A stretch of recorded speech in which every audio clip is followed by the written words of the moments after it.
Alors les succès, les grands moments pour la délégation 2021. J'allais dire que toutes nos années sont des réussites et des succès, mais plus sérieusement, 2021 a été ponctué par plusieurs grands moments très différents, mais qui ont tous été couronnés de réussite et de succès. On a commencé avec une grande enquête auprès des représentants des usagers concernant l'impact de la crise sanitaire sur la démocratie en santé au sein des établissements de santé et des cliniques de la région. Il y a eu 250 représentants des usagers qui ont répondu, ce qui nous a permis d'avoir des bonnes données fiables pour la région et d'agir en conséquence.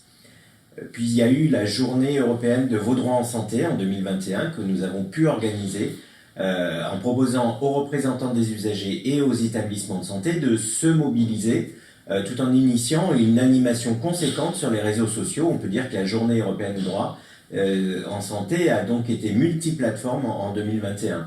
Les réseaux sociaux, justement, ont été très investis par la délégation cette année 2021, notamment avec le service XL qui est présent maintenant depuis cet été avec une page Facebook dans laquelle vous pourrez retrouver des vidéos, des podcasts et des interviews pour se familiariser avec notre service d'accompagnement des personnes concernées. On peut parler aussi de la journée d'échange entre les représentants des usagers et les personnes en charge des relations avec les usagers. 137 participants sur les 2 journées consacrées au circuit des plaintes et réclamations. Au-delà de la richesse des échanges, il y a eu un vrai plaisir de se retrouver, d'être ensemble. Un autre succès qui illustre bien le décollage de notre action de plaidoyer, c'est l'enquête puis le communiqué que nous avons réalisé sur les déprogrammations au sein des établissements de santé de la région. C'est un travail qui a abouti à une rencontre avec le directeur général de l'Agence régionale de santé pour répondre à cette problématique des déprogrammations et leurs conséquences pour les usagers.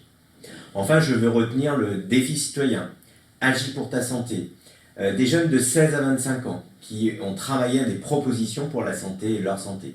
15 propositions ont été amenées et donc je salue ce travail d'envergure de notre délégation.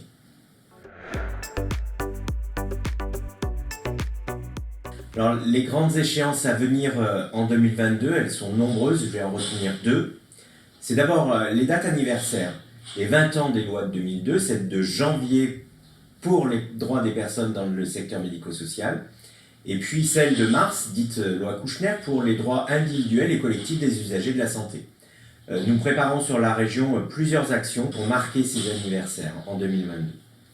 Et puis il y a les échéances électorales, alors, les échéances pour la présidentielle et législative, et puis les échéances pour notre délégation France Asso Santé. Une nouvelle dynamique va se réunir pour notre délégation au profit de la défense des droits des usagers de notre région.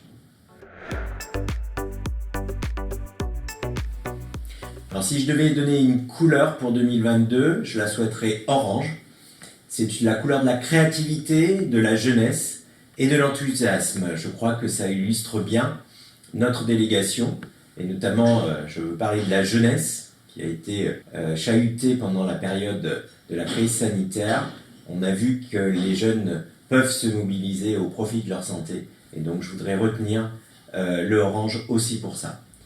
Je vous souhaite à toutes et tous une très belle année orange pour 2022.